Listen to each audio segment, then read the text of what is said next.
This is the We Are Her podcast for survivors of abuse or assault to share their stories. I'm your host, Emily Kemp, and I'll be having a conversation with a different survivor each week. I want to be sure to include a strong trigger warning with this podcast. The content we discuss includes topics related to violence. Listener discretion is advised.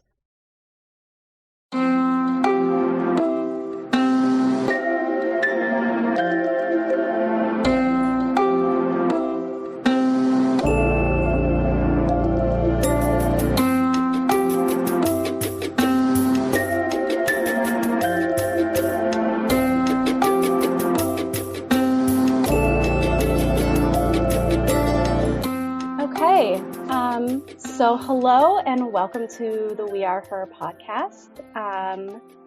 I just want to take a minute and let you, our wonderful guest, introduce yourself for a second. So my name is Chelsey Fielding and I come from the UK. I'm 32 years old and I live in a really lovely place called Weybridge in Surrey. So if you can think of like idyllic UK canals and little rivers and lots of green trees and it's beautiful. So I'm very lucky, like really good English pubs around as well. So yeah, I work for the NHS, the National Health Service in the UK, and I live with my best friend, and yeah, that's me, I guess. Yeah, thank you so much for sharing a bit of yourself with us. Do you mind me asking, since you're all the way in the UK, how you originally heard about We Are Her? Yeah, so I think it must have been, it was on Instagram, and I think I was searching for accounts to look, to find out about narcissism and, domestic abuse and things like that.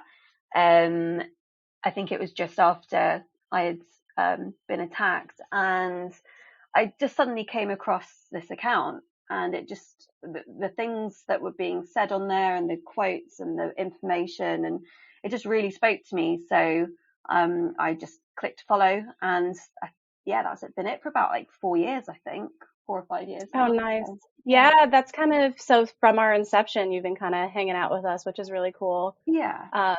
And here you are now on the podcast, which is amazing. Here I am. Yeah. So, thanks again for all of that background. And moving forward, I usually, kind of just get right to it, and I'll ask you a pretty general question, like, where do you want to start sharing your story? You can start anywhere and wherever is comfortable for you. I guess it's hard to know. Like, I was thinking about, what is my story?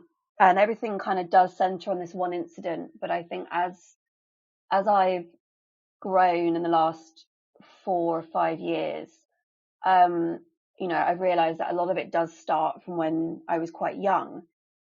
That the kind of things that propelled me to kind of go for relationships where I was being abused. Because although I might not have been physically abused by all of my exes, I definitely have had a lot of emotional abuse. So I guess it's really what you want me to delve into. How much time have we got? So yeah, I guess a great place to start would be maybe if you want to touch on some of that background that you were talking about. What is that foundation that you think contributed to those relationships you were in? Yeah, okay. So I think I've always been a really sensitive child, like very, very sensitive, very caring, very loving. My biological dad basically left when I was about 9 months old. I didn't really know much about him. My mum was actually pretty amazing by not poisoning me against him. He would sort of come round sort of every birthday or Christmas with loads of presents. So he was like the sort of mythical creature, coming in with presents and money, and then he would just kind of go off again for the rest of the year. Obviously now I know that he was pretty awful, cheated on my mum a lot, wouldn't even pick me up when I was a baby. And I think being a kid, and the kind of classic story of when a parent does actually walk out, you always kind of feel like it maybe is a bit of your fault, or you're always looking to be validated by that parent. Luckily, I do have a brilliant stepdad who's been my dad since I was a baby anyway, but there's never been that sort of, he's never really been my full dad, Sure. just because of biology. So Right. And your biological dad, that is a part of your story, yeah, sort definitely, of. No matter definitely. how you roll the dice, there it is. That's part of it. Well, I noticed that he really, because I think he's a narcissist. Definitely, he's got narcissism and sociopathic traits. The more that I've researched, the more I realise this. And I've gone through lots of stages of not talking to him. I didn't speak to him for like the last 3 years, and now because of COVID-19, I have been talking to him. And it's been fine. It's been on my terms, but I think if I hadn't done all the healing that I've done in the last 4 years, then I don't think I would have been able to speak to him. But I think him leaving and that kind of left a hole for me to just fill. My mum had children after me, so I was always kind of neglected a bit. It's not my mum's fault, but I didn't really get the attention that I probably needed, and I always felt like I was having to compensate, and I was having to look after my brothers and do stuff around the house, and I never really saw my friends because we didn't really have enough money to go out and all that kind of stuff. So I think I just started looking for love. And it kind of started when I was about 15. I started going out with this guy, and we're only kids, and it still sort of hurts me now, but he kind of broke my heart, and then it sort of ruined like the last 2 years of school. And just really from there, I was just like always looking for a boyfriend. And I had so much love to give that it just unfortunately left me open to predators. And I think there's been two sort of major boyfriends that have, like, I think I was 16, and he was very emotionally abusive, very controlling, wouldn't let me have friends, got very angry at me if I ever went out. He would like sort of basically keep my phone. I remember there was 2 funerals I had to go to, family members, and he made me late for both of them because he just didn't want to get there on time. He just wanted to kind of make things difficult for me. And that went on for about 2.5 years. And eventually, I'm not proud of myself, but I cheated on him. And it wasn't until I did that I realized that I could actually walk away. So Right. Like you were reclaiming a moment for yourself, taking back that control. yeah, Maybe a definitely. wake-up call moment. Yeah. Yeah, it wasn't, I didn't feel great about myself because that's not who I am. But every time I tried to leave him, he would just, it was, yeah, he wouldn't stop calling me. He would turn up out of nowhere. He threatened to hit the people that I was with. So if I was with any guys, he would sort of threaten them and sort of, try and fight them. And then that just made people not want to hang out with me. So, and I was just crying all the time. I'd always be crying. um, so I think when I left him, I kind of got my strength back and it was all great and I was fine, but I was still looking for a boyfriend. And then I did meet someone else when I was about 21, and it was great for about a year. We went to Australia together and we worked together. We lived together. It was like, I thought I was going to marry him. And then I didn't realize that he was pretty much a sociopath as well. And I think for the last year that we were together, he just cheated on me incessantly. But I was never able to prove things, and there was a lot of gaslighting and a lot of lying. Breaks, we went on loads of breaks, as in I would go home to my parents, and then it would be like 2 weeks later, and I come back, and then I'd hear stories that he'd been with other girls, but I could never really prove it.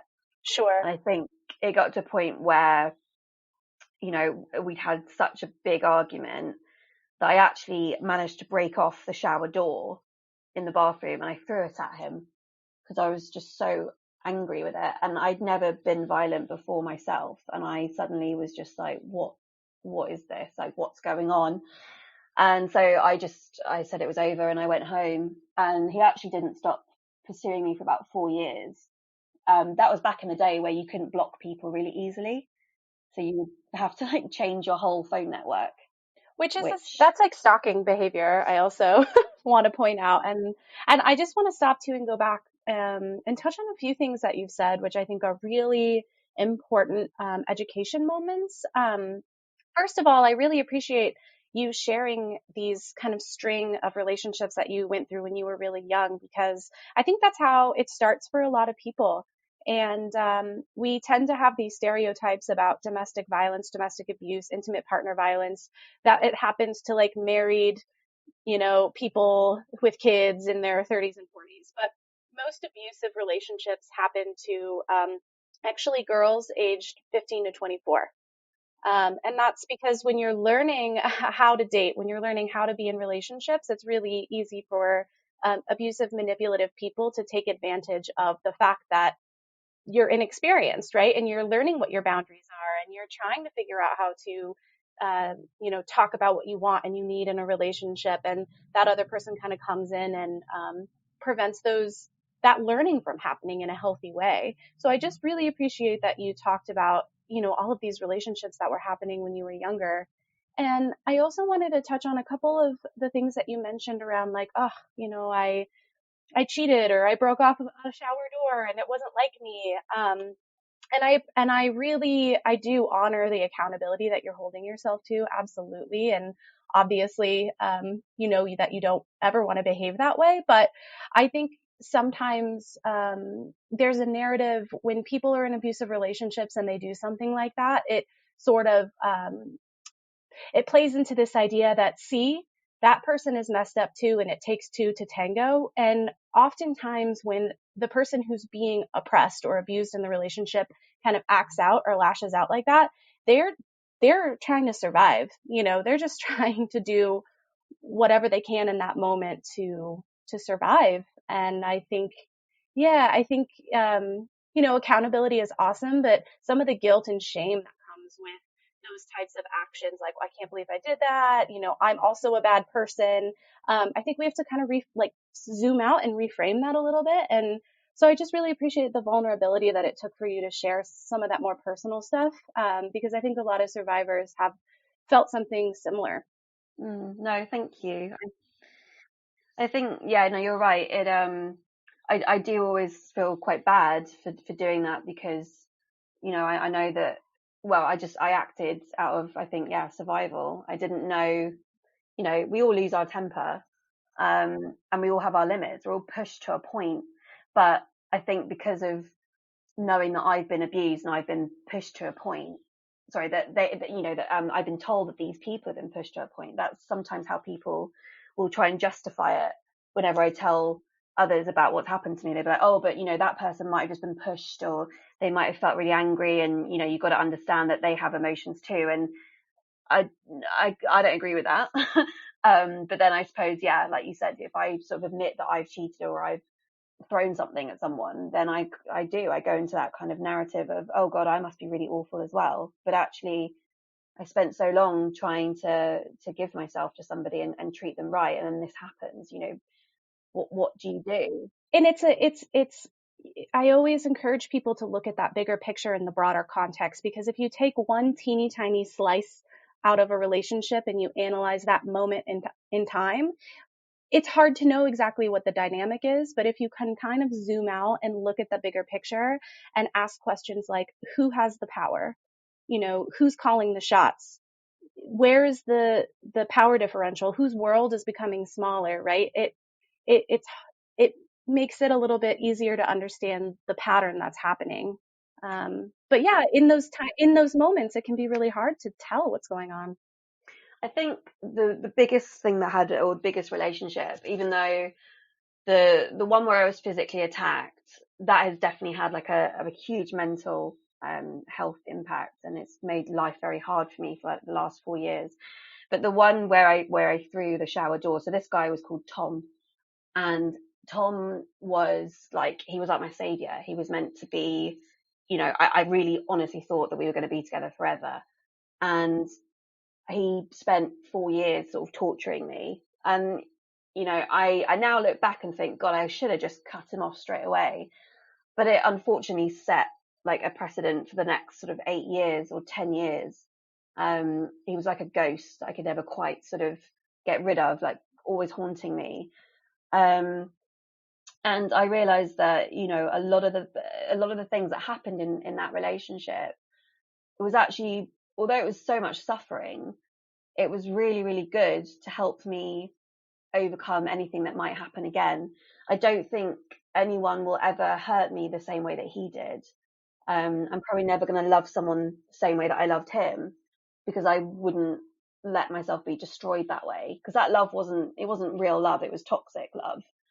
And I know that now. But I mean, you know, when I look back and I think, God, like the years that were taken away from me of being just withdrawn and not myself, and just sort of under his spell, under his thumb. I mean, the things that I pinpoint now is I can see the emotional abuse and the gaslighting and the kind of isolation. So he was turning me away from my family, the people that we lived with.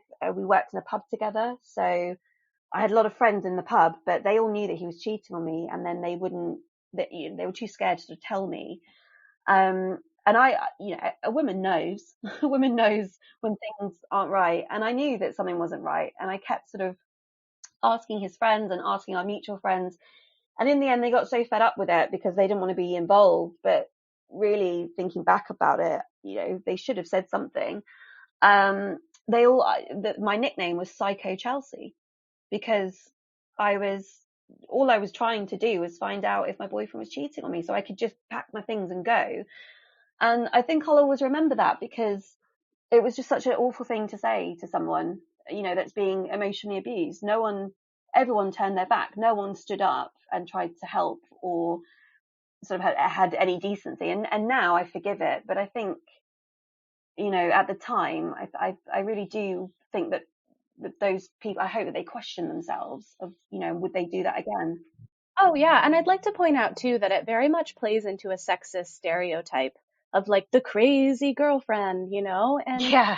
not only is that inaccurate and harmful, but it reinforces the gaslighting. If you ever felt like a moment where you were second guessing your own assessment of the situation, that was only going to make you feel even more unsure of yourself and your own intuition, And so when you get that reaction time and time and time again, it's just you lose all sense of your own ability to like judge. Mm. It's Yeah, tough. absolutely. I think like now I've definitely made peace with it, and the best thing I did was to walk away from him, and I know that, you know, it had a big impact that I actually walked away, and he ended up going out with someone like a couple of weeks later, and they've been together for 8 years, and they're engaged. But he's basically been cheating on her the whole time that they've been together, which is, you know, the same things happening. And I think that's why I started researching into narcissists and sociopaths and things like that, because I realized that it was a pattern, and why am I being attracted to these types of people? Um, he did actually recently come back into my life earlier this year. He just actually turned up on my doorstep. Wow. Yeah, after 7 years.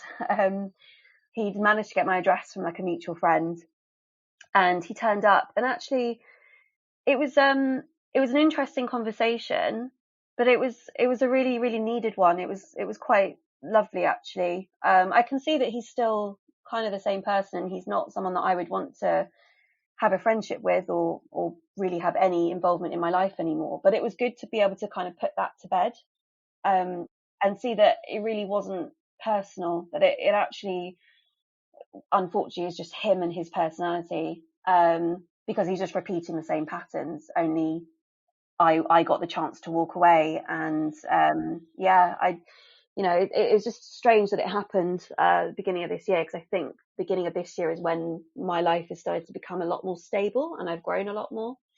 But I just wanted to mention that bit of him sort of coming back, because it was I just remember 10 years ago when we broke up, and I was, well, yeah, it is about 10 years ago now. And I was walking down out of the station, Weybridge Station, near where I live, and I was just in tears. I'd been in London. I was in absolute tears. I just couldn't get my head around that he was with someone else, and it was all a massive shock, and I was crying every day.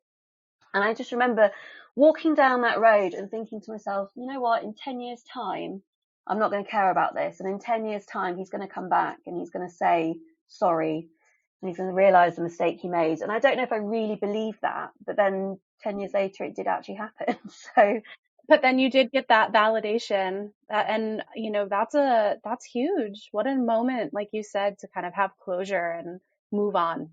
Yeah. I mean, he really wanted to stay friends, but I sort of I did toy with the idea, and then I thought, no, I've grown from that, and I just quietly blocked him. I removed him from everything. So that's sort of, yeah, that's been put to bed, and it was actually, I think, really really needed. And I do have a big belief in the universe and energies, and what you attract and that kind of thing. And it was a kind of a moment for me to realize that I'm coming full circle. I'm completing things and I'm moving on. And but I just, while I've been talking, I just remembered that there was that thing that we were talking about, gaslighting, and like you said about the stereotype and women always being made out to be crazy. I remember meeting up with some of his friends. Well, they were more mutual friends when I went traveling in Australia, and we were talking about Tom and the whole incident and being called Psycho Chelsey. And these friends, mutual friends, apologized and said, yeah, no, we did know that he was cheating on you. And I just sort of remember, I didn't call them out on it. I didn't say anything. So I just thought, it's not worth it. But I thought, I'm just so glad that I knew in my heart, deep down, that I was right. I didn't fully allow myself to completely, lose my grip on reality. And that's why I fought so hard to leave, because I wanted to believe myself, my own truth. And then hearing that just kind of confirmed that I can always trust myself and rely on myself, whatever happens. Right, you're getting these moments of affirmation where you already knew, but now it's like, okay, you can kind of get that reinforcement and step by step, like kind of rebuild your sense of confidence in your own ability to intuit. And I think that that's really beautiful. And I also think it's really beautiful that you sort of touched on this idea that no matter how many people were telling you you're crazy or you're psycho Chelsey, that little light inside you couldn't be snuffed out. And no matter how small it got, right, you still had that, and you were able to listen to that and tap into that somehow. Yeah. Oh, yeah. Actually, that's a really nice way of putting it. Thank you. Yeah. Yeah. No, I've always had that, I think, which is probably why I've been able to get over so many things. But I think, after sort of the whole Tom situation, I went through a few different relationships. I had like a sort of on-off relationship with my best friend, but it didn't work out. And then I met Dean. So Dean is, if that's okay to go into it, I think Yeah, yeah, probably. absolutely. I know you've Yeah. been kind of, touching on it a little bit, but I think it sounds like it's a pretty pivotal moment, pivotal relationship for you. So yeah, I think let's go there. Okay. So I think it's important to mention that I'd gone traveling. So I was 26 and I went traveling for about 7 or 8 months. Had an amazing time.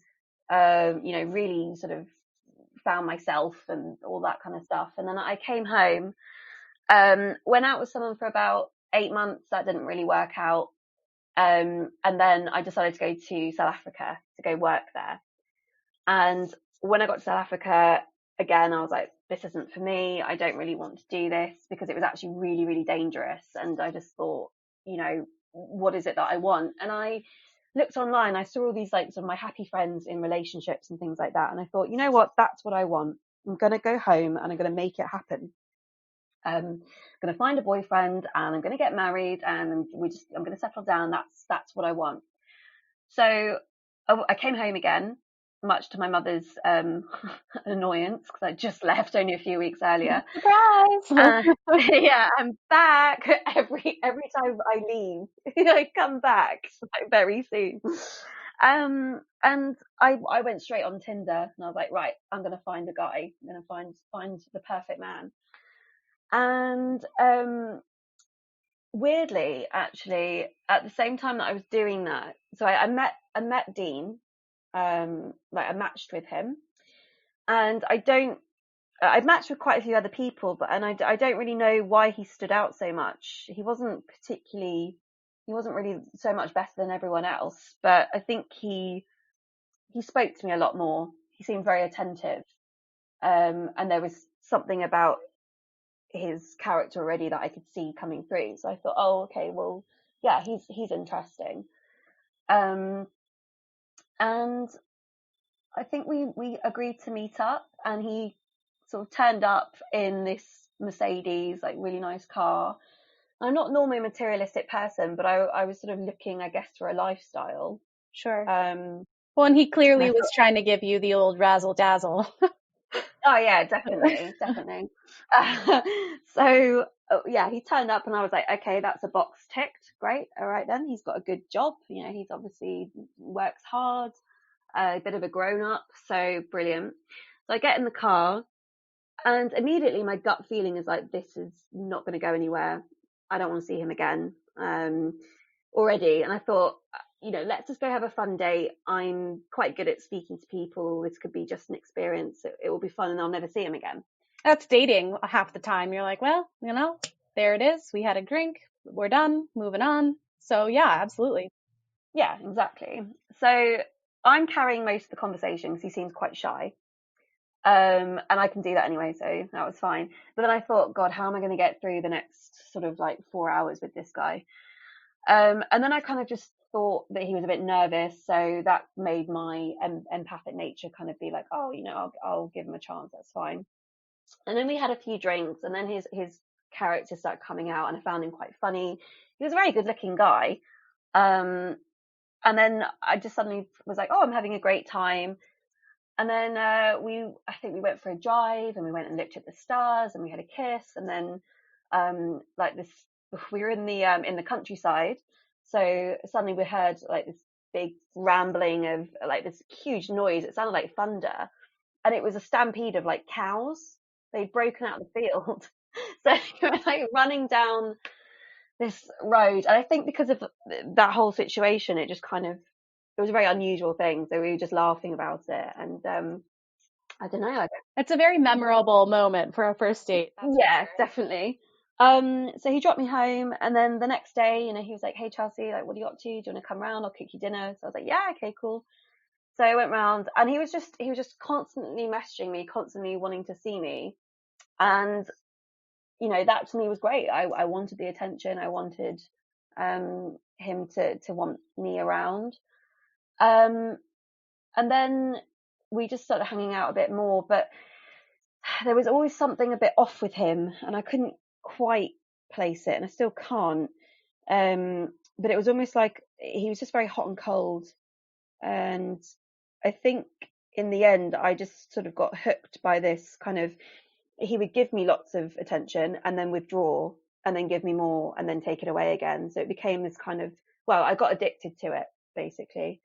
And from doing some research, or quite a bit of research about narcissism and things like that, I realized that I was just unfortunate. I met quite quite a sort of malignant narcissist, and I was completely under that spell. I mean, when people say, why did you stick around, I really can't think of a reason. There was nothing going for him, really.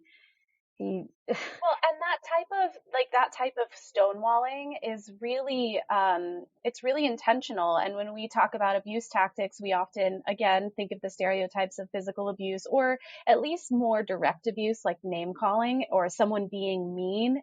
But giving affection and then quickly taking away affection is a manipulative abuse tactic. It's like pulling the rug out from underneath somebody, and it leaves them sort of, you know, on the other end feeling like, oh my God, what did I do? How do I get it back? It feels so good when it's there. It's, you know, whether he consciously did that or not is another thing, but it is a very specific and intentional type of abuse, and one that's more passive that we don't really talk about. It creates like this very unhealthy attachment. Yeah, no, it definitely did. It was, you know, from going to not really ever wanting to see him again after that first date to needing to see him all the time was, you know, quite scary when I look at it now. And I think a lot of it was to do with the amount that he was messaging me. I kind of took that as the sign that he was really interested, and I liked it. I liked looking at my phone and seeing that he messaged me. He was always, you know, saying how's your day, that kind of thing. But in actual person, he wasn't very kind. He wasn't very warm. There wasn't really much being given out there. The other weird thing about him is that I can't remember what he looks like now. I couldn't even tell you what he looks like. I would recognize him in the street, but I also wonder if I really would recognize him. It's almost like my mind or my body has blocked him out. But he never, one thing I remember about him is that he never looked the same. He always had, I mean, it sounds bizarre, but it was like his face was like, it shifted. It was like a shapeshifter or something. He just slightly, like he wore glasses, so he didn't look the same when he took his glasses off. And yeah, just, I don't know. And maybe that was just his personality coming out, and it was the way that I was looking at him. He just looked different with each mood that he had. But I remember distinctively as well is that he would withhold sex or affection, anything like that. He would give it again, and then he would just sort of withhold it, but it would be done in such a way that it would be to make me feel like I wasn't attractive enough, or that he wasn't attracted to me. He would say things like he adored me and that he loved me, and then he would say that he didn't love me, and that there was something missing. And it was this roller coaster of uncertainty. I ended up, for very early on, actually, I started giving him money as well. So when we first met, he was made redundant. He did get a job very quickly, but he sort of made out that he needed money for his rent and things like that. So I helped him, paid for a trip for him to come with me to Ibiza as well. So that was like a good £500. And it just went on from there. I mean, we were only together 6 months as well. So when I look at the definition of, abuse, and well, if you've been with a psychopath or something like that, you be emotionally abused, financially abused, and physically abused. And I was just like, wow, like all these things have happened to me. Because right. And it escalated really quickly, it sounds like. Oh yeah, you got caught very quickly. Yeah, like caught playing his game. Yes, I mean, within 6 months, we'd moved in together, bought a very expensive car together, and got a dog together. So I mean, I would like to think that I would have been a little bit more clever, and I'm not saying that as like berating myself, but it really highlights just how much under that spell I was, and there's not really anything you can do about it. That's how I felt anyway. Oh, and that it can happen to anyone, and that it's not, again, there are these stereotypes, or I hear people say all the time anyway, like, oh, I'd never let that happen to me. I'm smarter than that, which insinuates that somehow someone who ends up being abused is like dumb, or they had it coming, or they, which is just really harmful language. But also it really can happen to anyone, because narcissists and abusers are really good at what they do. Absolutely. I don't think that anyone should ever feel bad for giving their love to anyone, and like sitting there like I have done and gone, God, how could I have been so stupid? Because it wasn't stupidity. It was someone took advantage of someone else's good nature and love, and that's on them. It's not on me. Absolutely. But I think that it just showed how utterly kind of good he was at what he was doing. And when we went to Ibiza, he came back, and he'd sort of got me into a place where I was hating my family. So I moved in with him, and at that point we'd only been together for like two months or something. So I moved in with him, and then we for about a month it was actually quite nice, and then it all kind of started to go a bit weird, and we bought a car together. We got a BMW M3, so it was like 25 grand of car, which is quite a lot really if you don't really know each other. And I ended up giving my car away for part exchange, and spending about £1,000 on this car as well. And then we were sharing the car payments, so I was paying like about £400 a month for this car. But I didn't have to pay him rent, so it I kind of justified it to myself as well, and that was all fine. And we went on like a sort of little holiday to like a driving trip to Wales, and things were quite good for at least 4 weeks. And then he sort of turned around to me and said, I'd like you to move out for 3 nights a week. And Okay. Wow. I was a bit like, I mean, the Chelsey that I know, kicked in and was like, well, hang on a minute, what do you mean? But the Chelsey that just wanted him to love me was like, yeah, okay, sure, like whatever you want, okay. And I justified it. I told myself it was because we moved too quickly, we'd spent too much time together, there wasn't enough space, we'd get another place together, it would all be fine, this is only temporary. So I moved back to my mum's for like 3 nights a week, and then it just became a bit odd because he was working on weekends, so I'd go back while he was working, so we barely saw each other. And I was trying to silence that gut feeling, that gut voice, the intuition, and it was making me more and more upset because I wasn't listening to myself. And eventually, well, we just his dog died.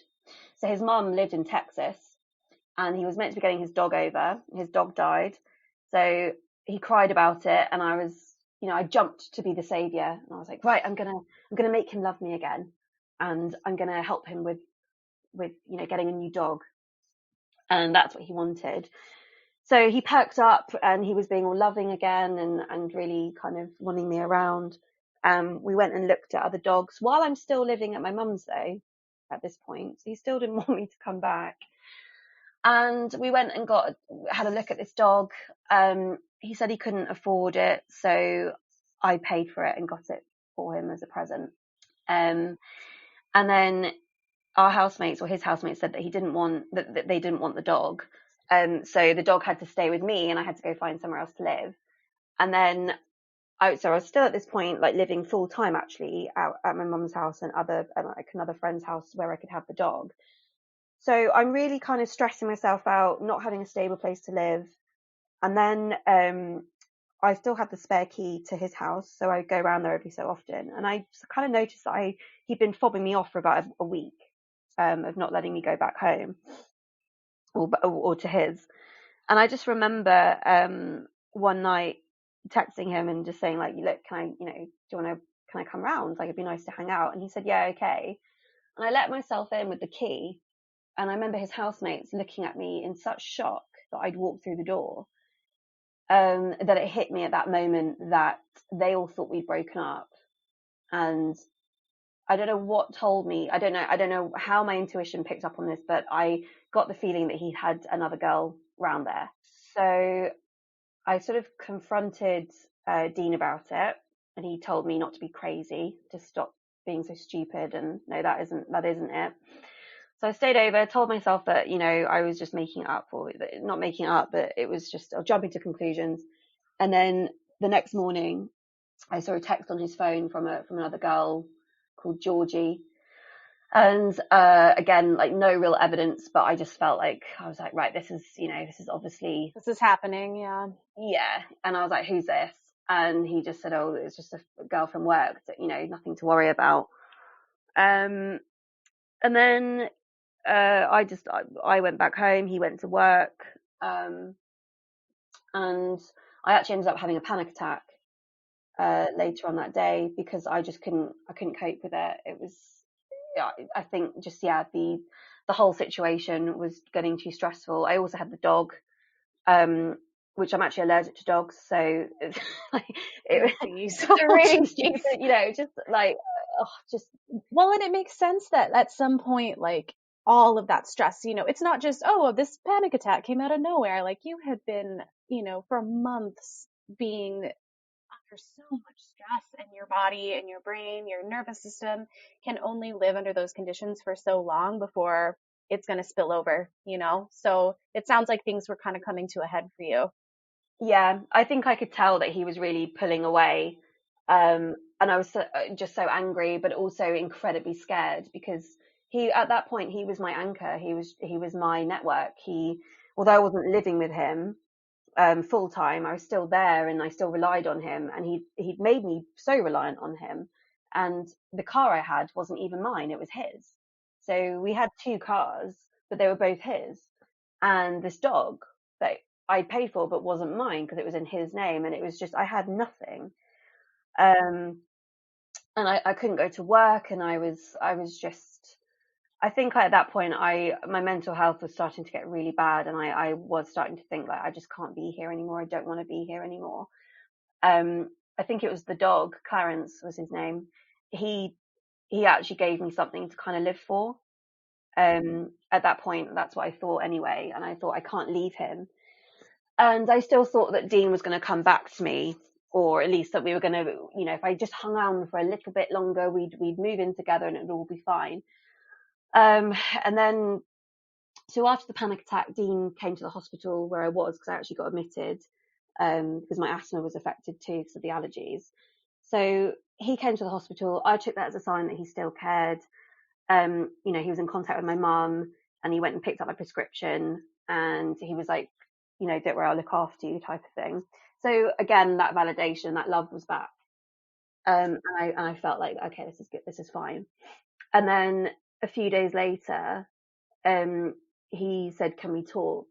And I just kind of knew that we were going to break up. And I just said, well, no, I don't really want to meet up with you. If you're just going to break up with me, you can come and get your dog and leave me, like, just leave. I was trying to be quite strong and just sort of, I was hoping that would maybe make him not want to break up. He didn't want to lose me because I was right. like I didn't care. Right. So yeah, he turned up, got the dog, that was it. And then about 2 weeks later, we were talking again, and we decided to get back together. I don't even know how that happened, but clearly, I think really he just wanted someone to pay for his deposit for a new place to live, because his housemates didn't. Right. He was still trying to take from you. So he needed to rope you back in to get what he wanted. Yeah, completely. So he was being really lovely, got me to go look at a place with him. He said, we could move in here together. It's big enough, and we can have the dog. And that was the reason we broke up, is because it was too stressful. Like, okay, sure.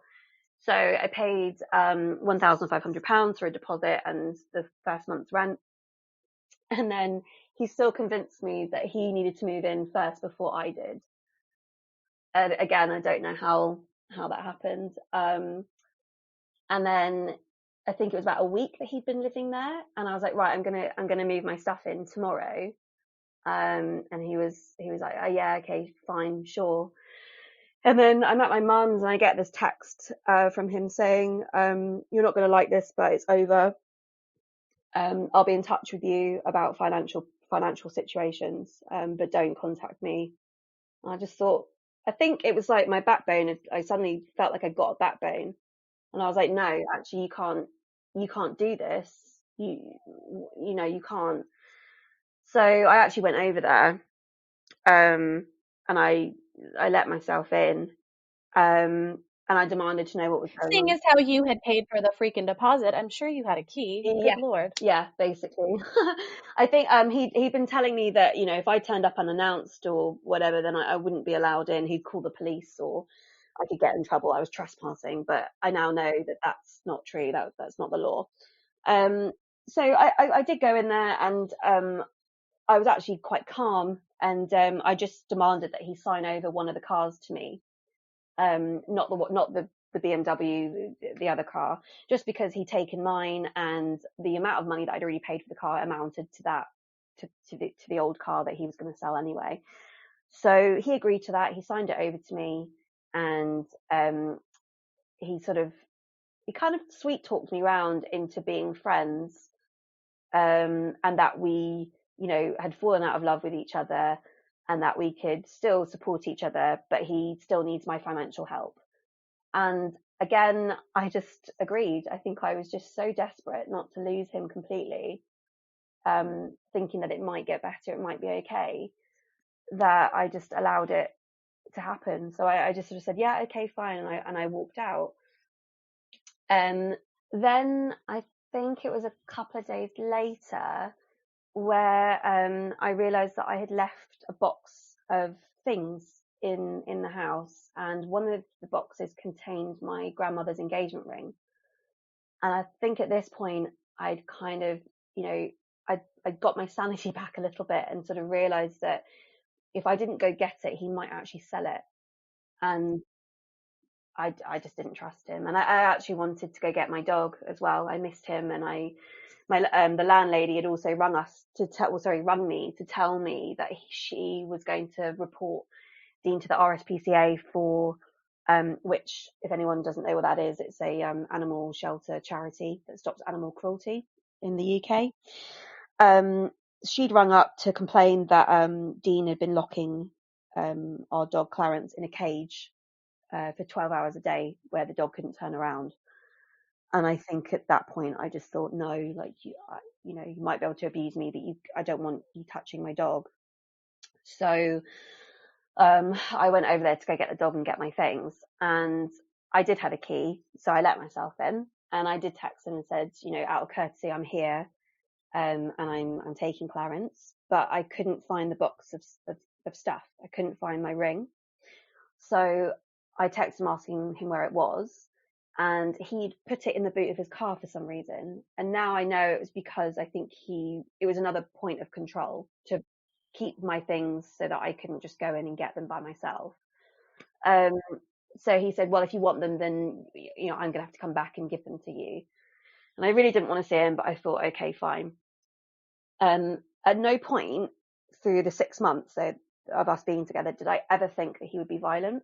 He was quite stony, he was quite intimidating. He was 6'4" and I'm 5'1".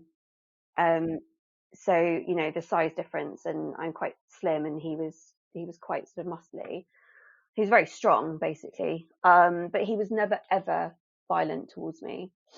So at no point did I ever think that I had a reason to be scared of him. So after I sent that text, he was back at the house within like 10 minutes, and I saw him tearing into the driveway, like sort of, I don't know, almost like skidding into the driveway.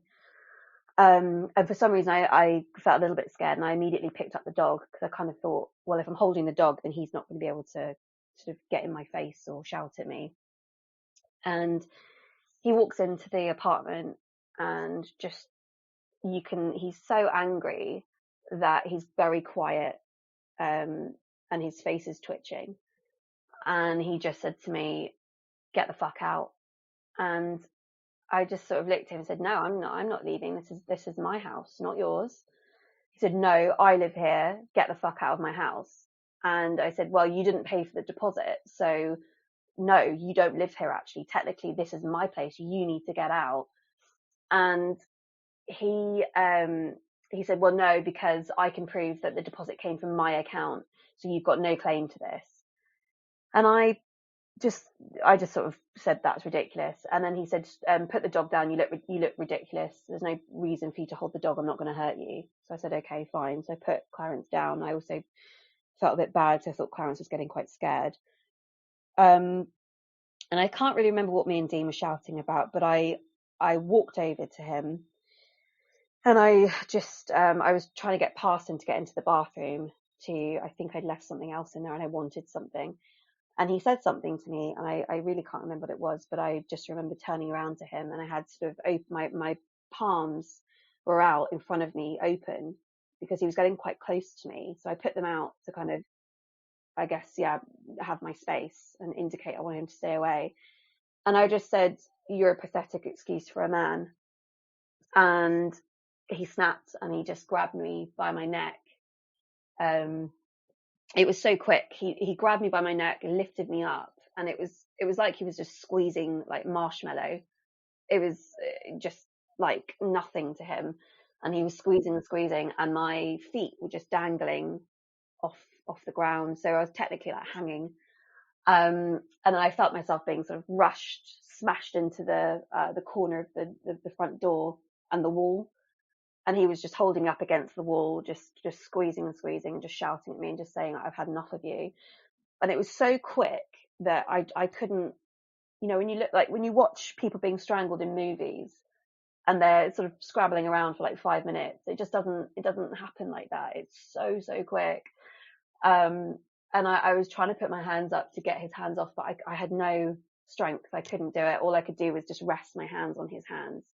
And I just remember thinking to myself, with slight amusement actually, just thinking like, ironically, I wanted to die in the last month or so because of this.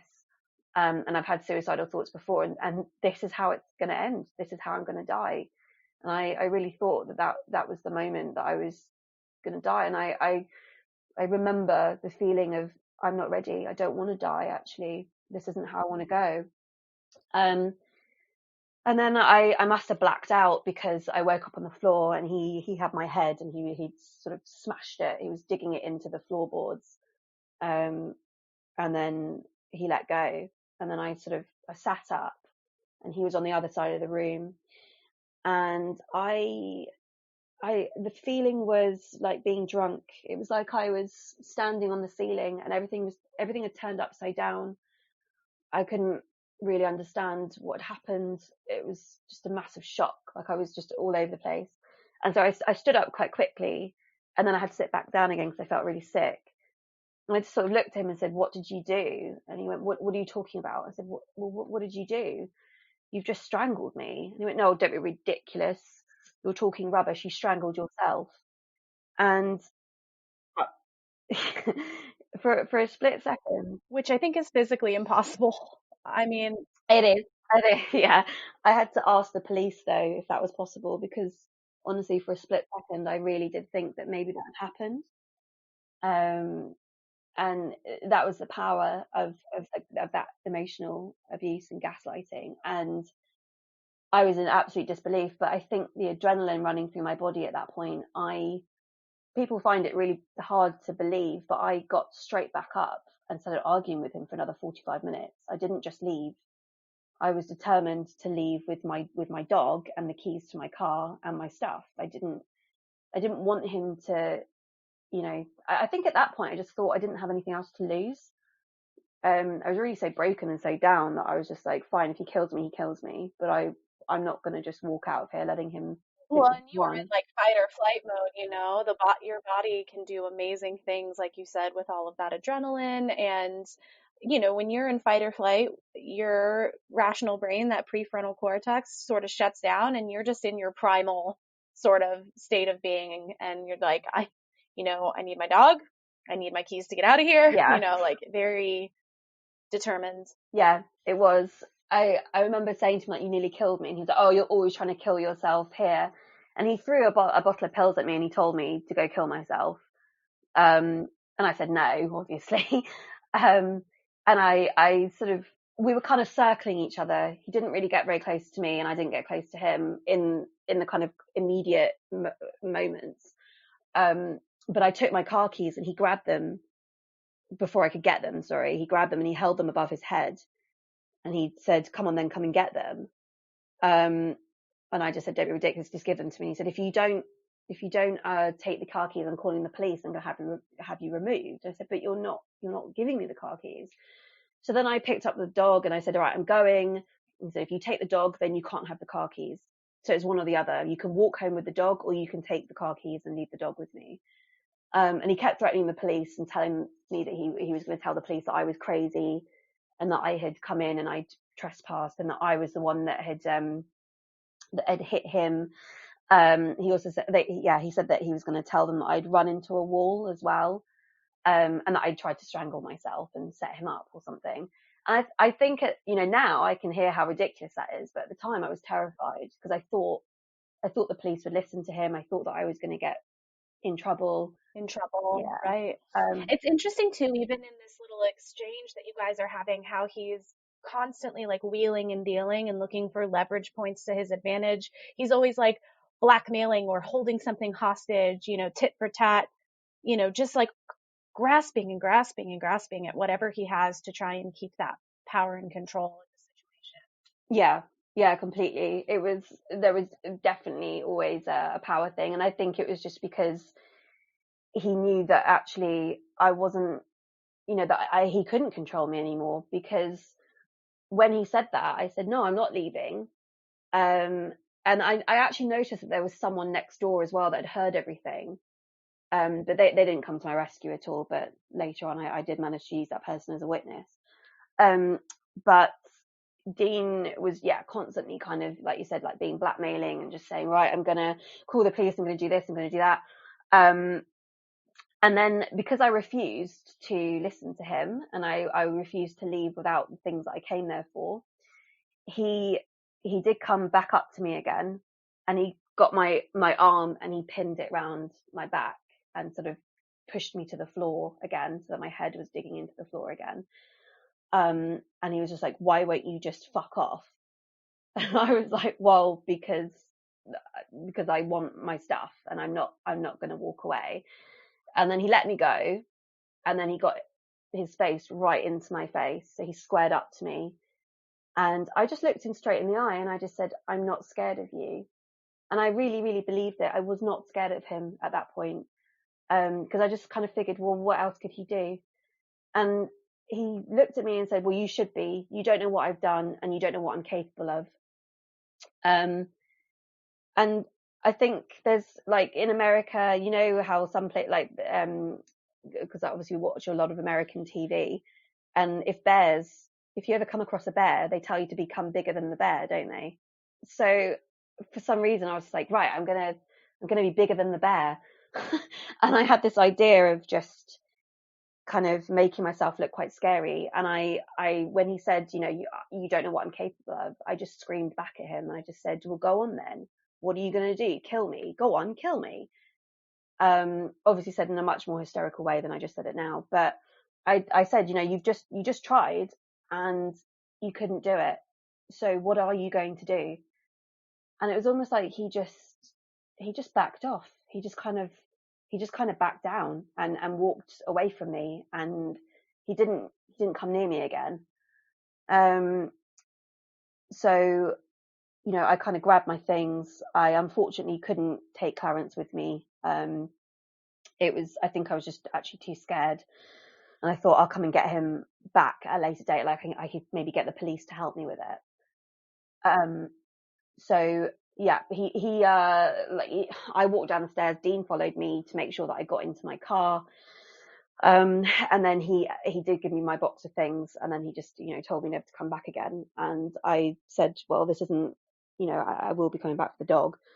Then I did drive off, and I was in just total shock. I probably shouldn't have been driving at that time.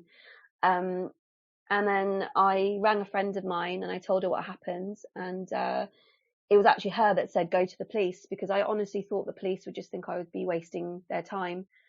Because I didn't really believe that I deserved to have any help. I just thought that, these things happen, and women have gone through much worse things, and this is just a result of angering someone. I honestly had no self-esteem at that point that I thought that I deserved to be protected. Well, and also that's called minimizing, and it's a technique that our brains will use when we are in such grave danger and we're in a state of overwhelm that having to like consciously grapple with the reality of what has happened is too scary. And so our brain starts saying things like, no, it's fine. It's not that big a deal. This happens to and that's just survival as well. That's like our brains kicking in and being like, this is too much. And so I'm going to tell you that everything is fine in order to like bring you back down into a safe place. So I just wanted to point that out as well. That minimizing is a survival technique, and a lot of survivors do that to help get them through really traumatic stuff. Okay. Well, that's really interesting to know, because that's something that even through all the therapy that I've had, I didn't know that actually. I still wonder why I thought that, I didn't have the right to go and complain about it. But that actually makes sense. So thank you. I drove myself to the police station, and ended up, I went in there, and I had marks all over my neck, and I was taken to the hospital. My phone had run out of battery, so I couldn't actually ring anyone. I didn't know anyone's numbers off by heart either. So I ended up ringing my childhood, like, next door neighbour's parents, that for some reason that was the only number I could remember. Sure. Back when we had dial up, and you probably did it like 100 times a day. Yeah. So, and I knew that her parents would always be in, because they're sort of a bit older than mine. So yeah, so they were in, and they sort of look at me as like their second daughter. So they actually managed to ring my mum, and then my mum turned up. It was just all a massive blur, but I just remember the nurse just saying to me that if he'd held on for a couple more seconds or any longer, I could have, I would have definitely have had brain damage, or I would have most certainly died. So I think it wasn't until then that I realised just how serious that really was. He got arrested. So the police went to his work, arrested him at work. I forgot to mention that he'd actually been cheating on me for about 2 months with this other girl as well from work. So at the time that I paid for this apartment, he'd already been seeing her for about a month. So yeah, it was clearly just trying to get money out of me, I think. So he got arrested at work, and I think I was quite happy with that, because I was hoping that it would expose, who he was and what he'd done. He was held in a cell overnight. And then he was eventually convicted. I went to court to see him get sentenced. I personally don't think he got the punishment that he deserved, or what I deserved. I got a restraining order against him for 2 years. He had to pay a fine to the court of like £300, and he got free therapy for about a year. So rehabilitation, but it was just basically anger management therapy. Whereas I, unfortunately, was just kind of left with nothing. And I sort of got the scars of PTSD after that. So, so that kind of, like that whole police situation, him being convicted, that whole thing, I think that kind of kept me going. That kept the adrenaline going. And I was really motivated, and I got a new job and things like that. And I moved actually back into our apartment, but I moved into a different apartment within the same building. So I wasn't in the same area that it happened, but I was still in the same house with the landlady, because the landlady kicked him out. The landlady actually stole the dog back for me as well. So before he got I was going to ask what happened to Clarence. So Clarence, so my landlady was a Buddhist, and just, to be honest, it was like an angel had been sent to me. The minute it happened, I rang her. I rang her after the police, and she did everything that she possibly could. So what she did is she kept me updated with what was going on, but she actually pretended to be his friend and on his side. Waited for him to be lulled into because what he'd done is after he got arrested, he got someone to come pick up Clarence and hide Clarence for about 3 weeks. And then eventually he came back to the apartment, and he brought Clarence back. And then my landlady rang me up and said, because we had a plan all along that I was going to move back in once he'd been kicked out, but we had to wait for the court case, which was only about a month or so. Basically she convinced him that it was totally safe to leave Clarence at home unattended and absolutely, just on his own. She waited for him to leave with his new girlfriend off somewhere. And then she rang me and said, Chelsey, he's left Clarence. And I just said, right, just go in and get him. So she broke in and got Clarence out of his cage, and then just delivered him to me. This is like some covert spy shit, I have to say. This is like, what a highlight. I know. It was because I was a nanny as well. So I had 6 children that I was looking after that day. I'd taken them on like a bowling day because it was half term. And I told the kids, I was like, right, I said, obviously I didn't tell them what actually happened, but I said, we're going to go get my dog. And they were so excited. So, so I dropped them off at my mum's house. So she was looking after the kids. Then, me and my landlady met at like a kind of halfway point. She handed over Clarence to me. We recorded it as well to show like how excited he was. And then I brought him back, and it was like my parents and the kids were all like, so excited and so happy for me to get Clarence back. And then I did get a call from the police later saying that Dean had filed a complaint that I'd stolen Clarence. However, the interesting thing was that the policeman that was dealing with the case, he actually told me sort of off the record tips of how to steal Clarence back without it being against the law. So, so he sort of helped. And they recorded his complaint, but they never acted on it because they just didn't care, I don't think. I think they thought he was scum. I got Clarence back, and I moved in, and it all seemed really good for a while. I did end up going into hospital for 10 days as well with an asthma attack. I think I'd lost like 2 stone and my body was just so, I think it was under so much stress that I, as soon as I got clearance back, actually, it was almost like I could rest. And I had a huge attack and I was in hospital for 10 days. But for me, it was like a kind of like a break. You know, I was being looked after. So, Right. Yeah. yeah, Well, and like one of the worst things you can do for asthma is allergies and stress. So yeah, there you exactly. go. So luckily I found someone to look after Clarence. It was all good. And I met a really old lady as well. She was in the bed next to me, and I told her my story. And because I decided to become a Buddhist as well. So I was trying to find my spirituality and all that kind of stuff, and just like as a weird sort of random thing. But it's funny how when really bad things happen to you, like hope or light comes. And meeting this old lady in the hospital, she sort of said, how are you surviving? And she was really touched by my story. And just before I left, she gave me a check for £1,000. Which I found really hard to accept because I thought it made me look like I had been, predatory, or I didn't think that I deserved it.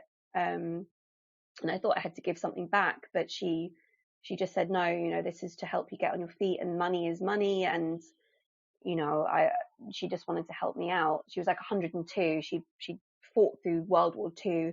So Right. yeah, so it was all a bit like She's just trying to pay it forward. yeah, I think, yeah, definitely. And then, trying to kind of condense things, but in in that immediate thing that happened, like all those events, I suddenly was like, right, I'm gonna get a brilliant job and I'm gonna start my life over and all this kind of stuff, all the things that you sort of tell yourself, or you look at movies, and that's how people end up, isn't it? Like their lives just suddenly get better. And They lived happily ever after. yeah, unfortunately, that's not reality, is it? So, kind of quickly found out that, when you go through a traumatic event like that, you do develop some kind of, well, I don't know if everyone would, but I certainly did, and that's, yeah, I developed PTSD, and it was almost like another hurdle. Well, it has been another hurdle to get over. I ended up quitting that brilliant new job that I got. It was very, very tough, actually, the sort of initial 2 years after that. I was luckily I was part of a Buddhist group, who were really supportive, and it taught me a lot of like meditation and a different outlook on life. And I did get a new boyfriend, who was very loving, actually, and really, really kind for the first year. And then it seemed like I'd maybe chosen the wrong person again. He wasn't abusive or anything, but there was definitely sort of traits of him that, were kind of similar to the people that I go for normally, like a little bit narcissistic, that kind of thing. And I'm sure, or I don't want to assume, but was that, like triggering for you as soon as you started seeing some of those traits? Was it like, okay, nope? Yeah, it was. I think I kind of went back into that pattern again of ignoring the red flags or the intuition, of, saying, what are my boundaries and what do I accept and what don't I accept? And because I've lived most of my life not having boundaries and just appeasing people all the time, it took a while for me to kind of realize that I deserved better, and also to admit to myself that, yet again, here's another failed relationship. But now, with where I am now and who I am now, I don't look at it as like a failed relationship, and I don't have any regrets of anything that happened to me, because I have actually managed to get out of that conditioned behavior that happened to me when I was so little, that I won't really allow it to happen to me again, which I think at the age of that I am now, I think it's really important. Otherwise, if I was realizing this when I was sort of 50 or 60, I think it would be very, very difficult. So I'm very lucky that I've gone through everything now, so I can make sure that it never happens to me again. But the PTSD has been really hard to live with. It's made me change so many jobs so many times, and not being able to kind of really be honest with my mental health, because you know, a year after that, I got a new job, and then I was bullied at that job for having mental health problems. And, you know, you want to tell people an uplifting, positive story that once you overcome abuse and things like that, you know, everything's fine and everything gets better, but it doesn't happen like that quickly, and bad things do still happen. But I actually think that, just from going from my experience, that I don't look at it as like a kind of sad thing. It's actually been incredible how I've grown, and the boundaries that I've put in place, and kind of understanding people's nature as well. I'm really happy being single. I'm no longer looking for a partner anymore.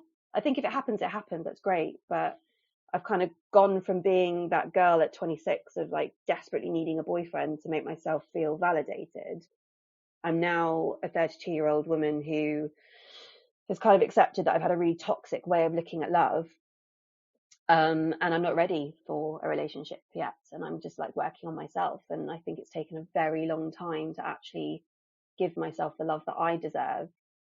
And maybe that's been the lesson all along. Right, you finally are in a place and have enough space and safety where you can start getting to know yourself and being in relationship with yourself, because it is, hard to look at your own stuff, and it's hard to get to know yourself and to even know what those boundaries are if you've never had a safe way to explore that. You were kind of in this like domino effect of toxic relationships, that you didn't even have an opportunity to figure out what those boundaries were for you and what you wanted them to be and what they should look like and how you enforce them. And so now you're in this really neat place where you get to do that.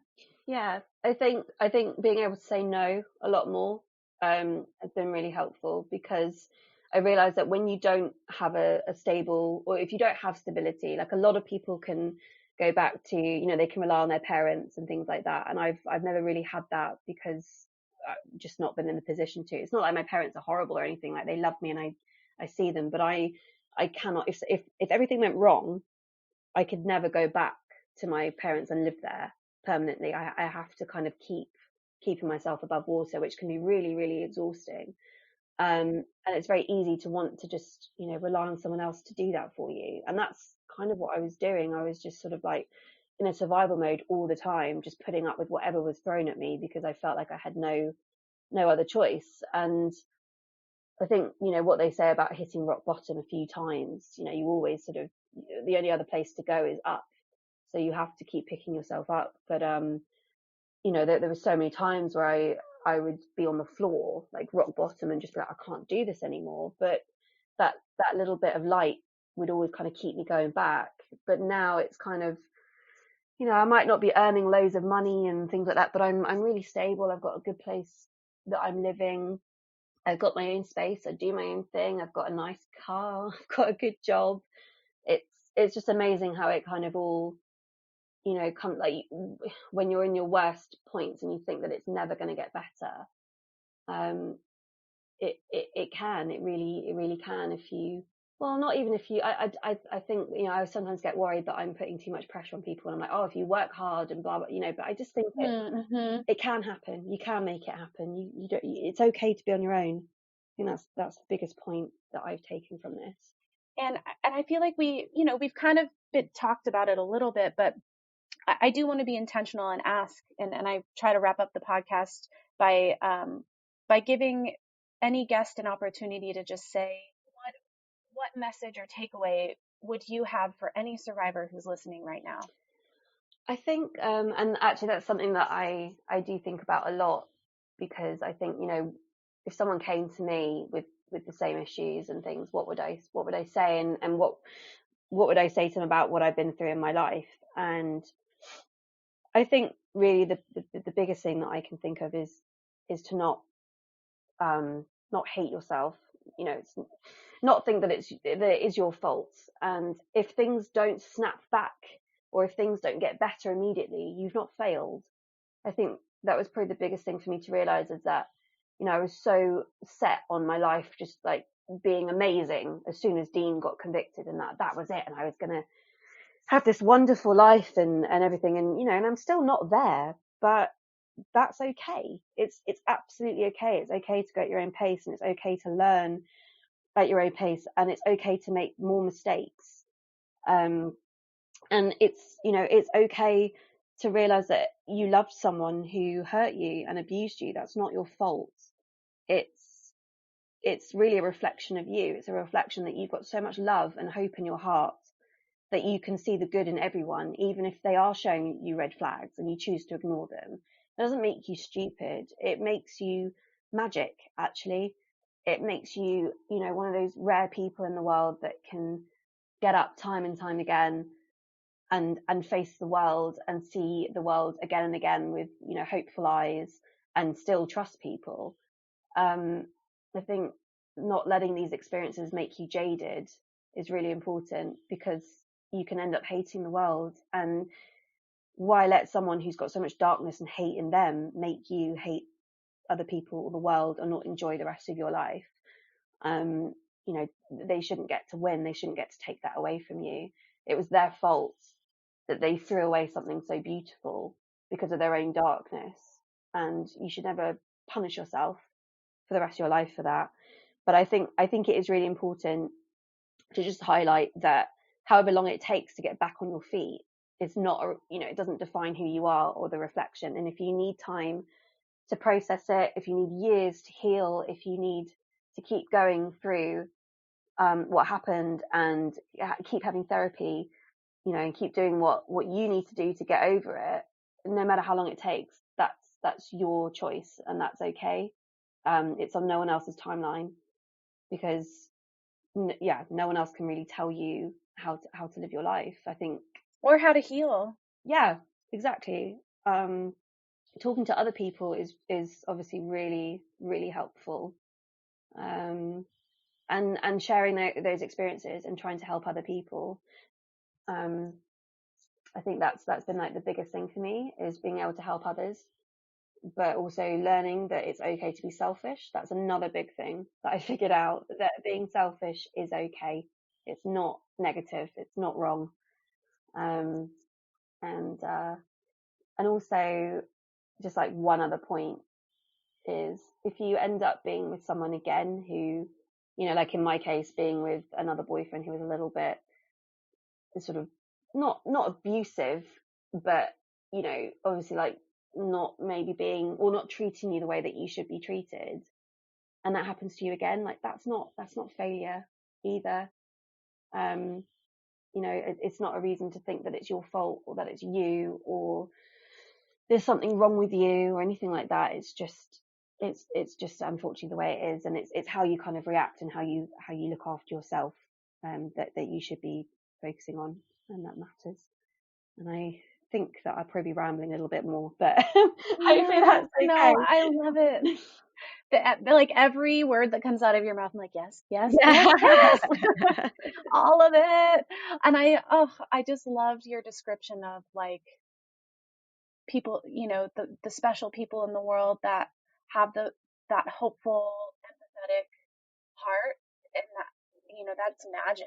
You know, that is magic, and you're magical, Chelsey. And I'm just like, so yeah, I'm really, really grateful that you came on the podcast, and you were so willing and open with your sharing. And it's a real gift to the We Are Her community, to survivors, to me. I feel really honored to just listen to your story. So no, thank you so much. Thank you so much. Yeah, wonderful. Yeah, it's you never quite know if what you're saying is like a bit rambling or like makes much sense, but I really do hope that someone, whoever listens to this, and, you know, someone can relate to it, and they can know that they don't deserve to be treated like this, that it isn't their fault, and that they can actually get help as well. You know, like they matter just as much as anyone else.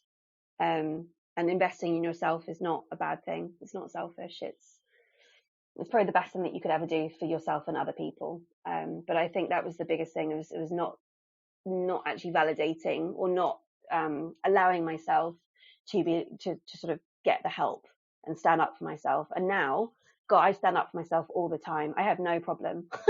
I'm always telling people, yes. You know, no, sorry, I don't like that, or no, you can't say that to me, or you can't do that. You know, even like the other day, I got told off for being in a park, doing some exercise by someone. It was a very angry man. And he came up to me and started screaming at me. And I just said, who are you to talk to me like this? You can't speak to me like this. And I just, ignored it. And I thought Chelsey 4 or 5 years ago would probably never have done that. Obviously, if it's a dangerous situation, don't make things worse. But yeah, just making sure that you do stick up for yourself, and you're true to yourself is the best way to live your life. Well, for me anyway. And I think that message will resonate with a lot of people. And believe me, you are not rambling, and 100% there are people who will hear this and it will resonate with them too. I'm just so grateful for you being on the podcast. And with that, I think, unless there's anything else you want to kind of end with, I think we'll wrap up. There is actually one thing, and it's very quick. The one thing that I've always noticed throughout my experiences, through anything, jobs, friendships, relationships, even, family interactions, that kind of thing, your intuition is so key. That is like the magical thing that we all have.